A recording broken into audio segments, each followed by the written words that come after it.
What is up mga kalodis? Welcome back. At ito ang day 1 ng aking pag-process ng rehistro. At ang una natin kailangang asikasuhin is insurance. Bago tayo kumuha ng insurance, kailangan muna natin magpa-xerox ng ORCR. At least 2 copies. Kailangan na nating asikasuhin itong ating rehistro mga kalodis dahil mag-aapat na buwan na tayong paso. Sa mga hindi po nakakaalam dyan, na checkpoint na po kami ng asawa ko dito lang sa Pasig. Na-tsempuhan kami ng police checkpoint at yun nga mga kalodis at nakita na mga pulis na paso ang ating rehistro. At ang nangyari mga kalodis, natikitan tayo sa checkpoint. At ang multa mga kalodis, umabot ng 2K pero pag taga Pasig ka lang, mga nasa 1K plus lang ang babayaran mo sa ticket. At nung time na natikitan kami mga kalodis, kinabukasan, tinubos agad namin yung ticket mga kalodis. Dahil kapag tumagal yun mga kalodis, magkakaroon kami ng penalty. Kaya mas maigi na mga kalodis na magparehistro tayo para hindi dumoble ang ating gastos. Kagaya sa amin, dumoble ang gastos na yung mga kalodis. Imbis na yung binayad namin sa ticket is dapat pinang-rehistro na namin yun. Pero eto na doble ang aming gastos mga kalodis. Kaya kung may pagkakataon mga kalodis, magparehistro na tayo para hindi kayo tumulad sa akin.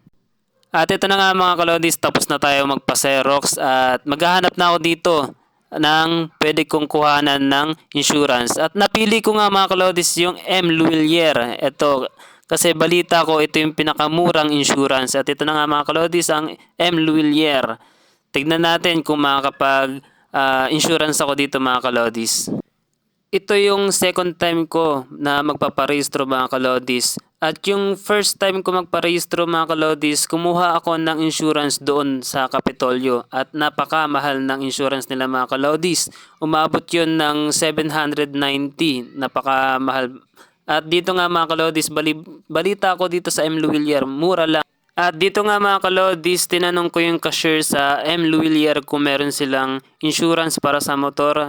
At meron daw sila. At ito nga mga kalodis, tinanong ko kung magkano. At laking tuwa ko nga mga kalodis nung nalaman ko ang presyo.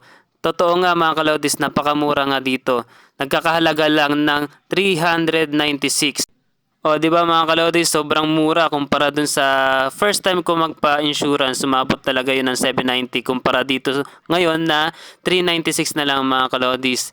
At ito na nga mga kalodis, nakuha ko na yung insurance. At ano pa bang gagawin natin kundi paliguan muna itong motor natin mga kalodis. At nandito na nga ako sa car wash mga kalodis. At kinabukasan, diretso na ako sa emission test mga kalodis.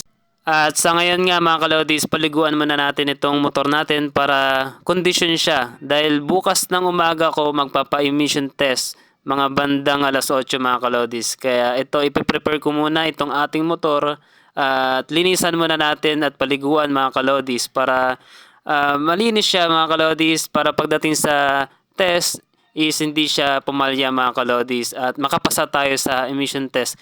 Good luck sa atin mga kalodis. Sana pala rin tayo at makapasa tayo mga kalodis dito sa ating pag-renew ng rehistro mga kalodis. At hanggang sa muli bukas mga kalodis, kita-kits at abangan nyo ang part 2. Salamat sa panonood mga kalodis. Goodbye.